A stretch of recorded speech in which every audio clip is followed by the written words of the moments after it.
moderator untuk memandu presentasi pada pagi hari ini. Di sini saya bersama rekan saya Isdaria, saya Nanti, dan saya Ade. Oke, tanpa berlama-lama, langsung aja kita masuk pada materi.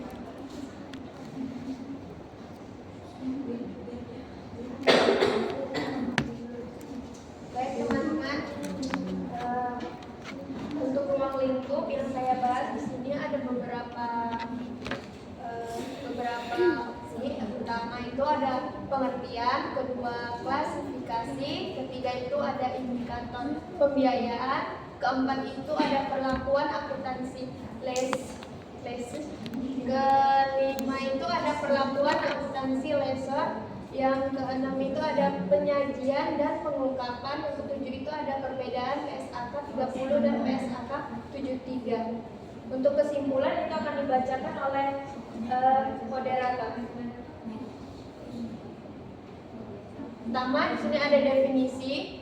Leasing berasal dari kata lease yang berarti sewa atau lebih umum diartikan sewa menyewa, yaitu perjanjian di mana lessor atau pemberi sewa memberikan hak kepada leasing atau penyewa untuk menggunakan suatu aset selama periode tertentu sebagai imbalan pembayaran sewa.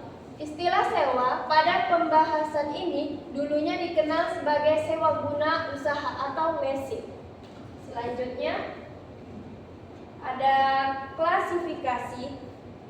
Menurut PSAK 30, sewa diklasifikasikan menjadi dua. Yang pertama itu sewa pembiayaan atau finance leases. Kedua itu sewa operasi atau operating leases. Selanjutnya itu ada klasifikasi ditentukan berdasarkan apakah risiko dan manfaat kepemilikan aset telah dialihkan secara substansial kepada leases. Selanjutnya indikator sewa pembiayaan akan dibahas oleh rekan saya, Miranti.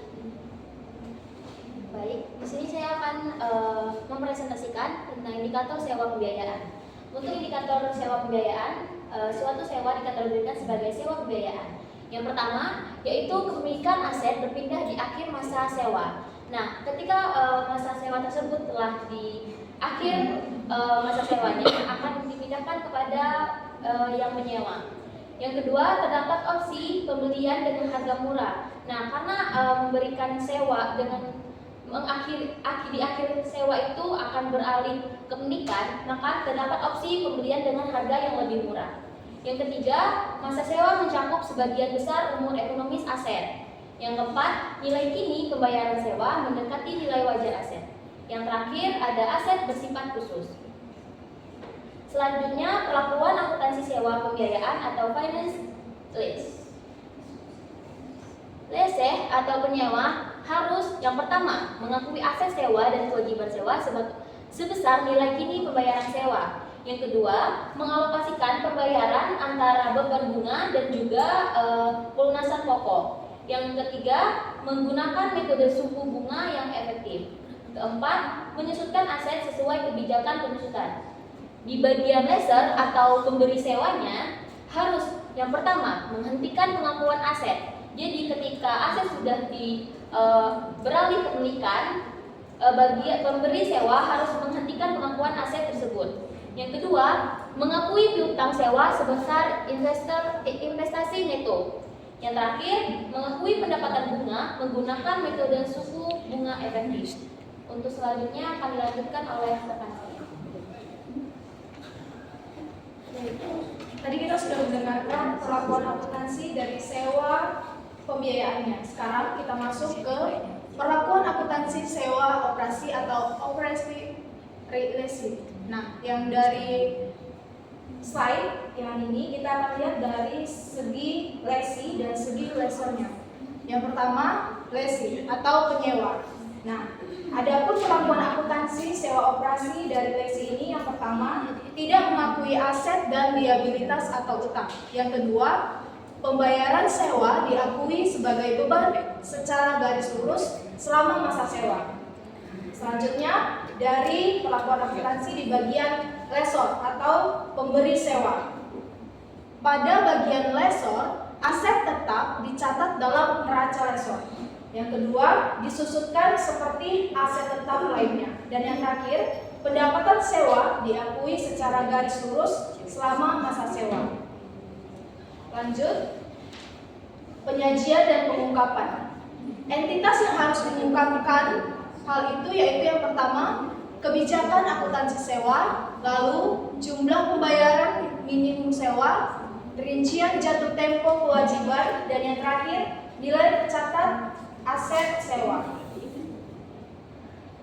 Adapun perbedaan PSAK 30 dan PSAK 73 yaitu yang pertama dari aspek penyewa atau lesi, yaitu PSAK 30 menyampaikan bahwa sewa diklarifikasikan menjadi sewa operasi atau sewa pembiayaan. Sedangkan PSAK 73 menyatakan bahwa semua sewa dicatat sebagai satu model tunggal atau pembiayaan kecuali pengecualian tertentu. Lanjut dari aspek penyewanya atau lesor, PSAK 30 mengatakan bahwa membedakan sewa operasi dan sewa pembiayaan. Sedangkan pada PSAK 73 menyatakan aspek pesewa atau lesor tidak ada perubahan signifikan, tetap membedakan keduanya, membedakan antara sewa operasi dan sewa pembiayaan. Lanjut pada aspek pencatatan aset, yaitu PSAK 30 menyatakan tidak semua sewa dicatat di neraca, di mana sewa operasi off balance sheet. Lalu pada PSAK 73 menyatakan bahwa sewa wajib dicatat di neraca sebagai aset hak guna dan liabilitas sewa.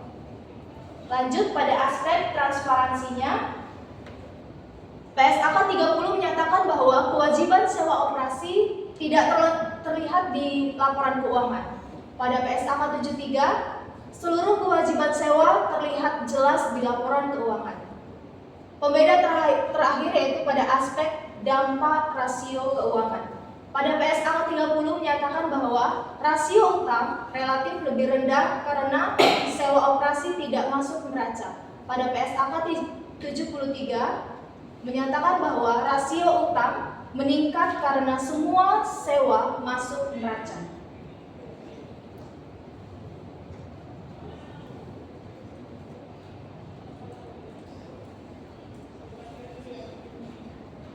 Baik, mungkin untuk materi pada lesson ini telah kami sampaikan. Selanjutnya kami kembalikan kepada moderator. Setelah teman-teman sudah mendengarkan dan melihat semua materi yang sudah disampaikan oleh materi Profesor pagi ini, maka kami akan membuka sesi tanya jawab bagi teman-teman yang ingin bertanya. Kami persilahkan. Baik, ada saudara. Perkenalkan, nama saya Rizka dari kelompok 7 ingin bertanya, mengapa pada sewa pembiayaan mesti harus mengakui aset dan kewajiban, sedangkan pada sewa operasi tidak? Warahmatullahi wabarakatuh. Perkenalkan, nama saya Lili Fadila, saya dari kelompok 7. Saya ingin bertanya, misalnya itu kalau suatu perusahaan sengaja membuat kontrak sewa supaya terlihat seperti sewa operasi, padahal sebenarnya hampir semua risiko dan manfaat barang sudah berpindah ke penyewa. Dan menurut PSAK 30, apakah itu sudah sesuai dengan aturan? Dan jelaskan kenapa dalam menentukan jenis sewa harus melihat isi dan kenyataan transaksinya, bukan hanya melihat isi kontraknya saja. Terima kasih. Baik, perkenalkan, nama saya Rizkywan Praditya dari kelompok 7. Izin bertanya, jelaskan secara komprehensif bagaimana perbedaan perilaku akuntansi antara sewa pembiayaan dengan sewa operasi.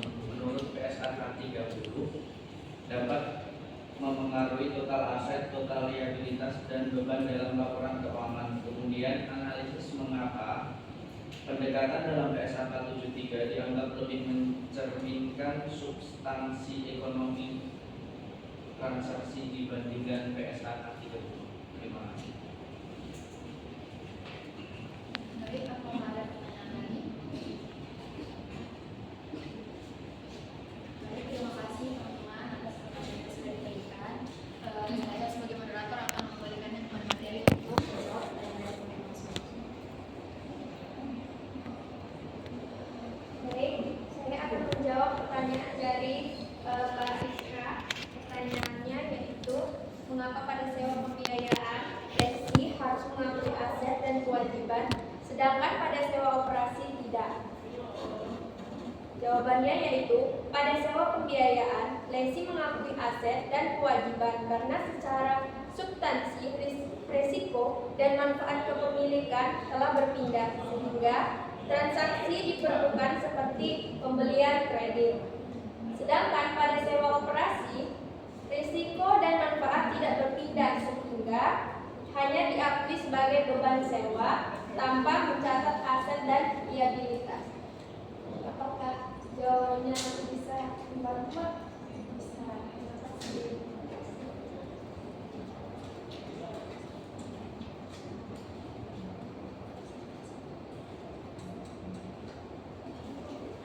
Baik, di sini saya akan menjawab pertanyaan dari Mirin.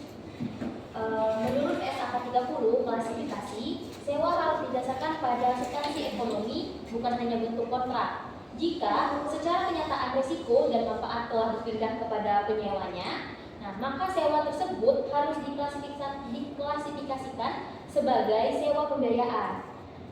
Meskipun kontraknya dibuat seolah-olah itu sewa operasi, tapi tetap diklasifikasikan sebagai sewa pembiayaan.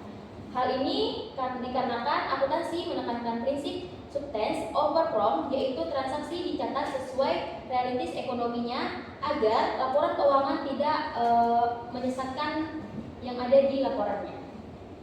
Apakah terima kasih.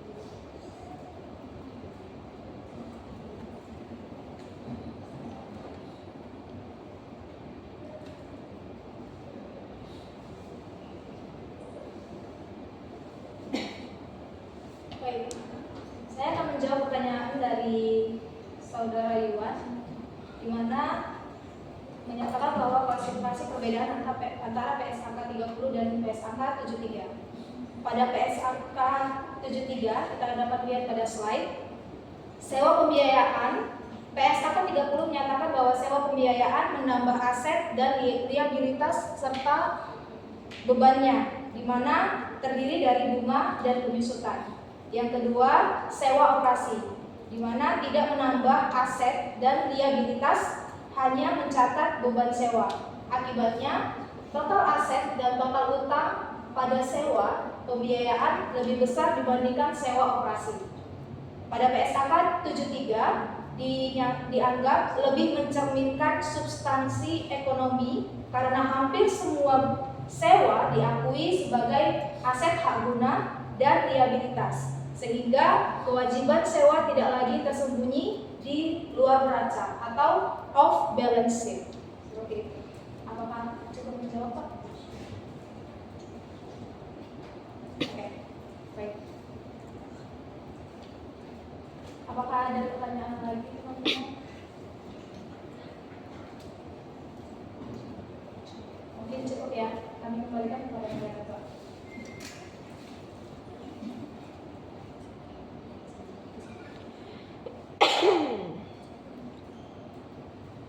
Dari materi kita pada pagi hari ini, kita dapat menarik kesimpulan bahwa akuntansi sewa berdasarkan PSAK 30 menekankan bahwa klasifikasi sewa ditentukan oleh pengalihan risiko dan manfaat kepemilikan aset. Sewa pembiayaan diakui sebagai aset dan liabilitas, sedangkan sewa operasi diakui sebagai beban selama masa sewa. Penerapan perlakuan akuntansi yang tepat akan menghasilkan laporan keuangan yang lebih wajar, andal, dan mencerminkan substansi ekonomi transaksi. Sekian presentasi dari kelompok 4 pada pagi hari ini. Kami mengucapkan banyak terima kasih kepada teman-teman yang sudah berpartisipasi, baik itu mendengarkan maupun bertanya. Kami mengucapkan terima kasih dan selamat pagi.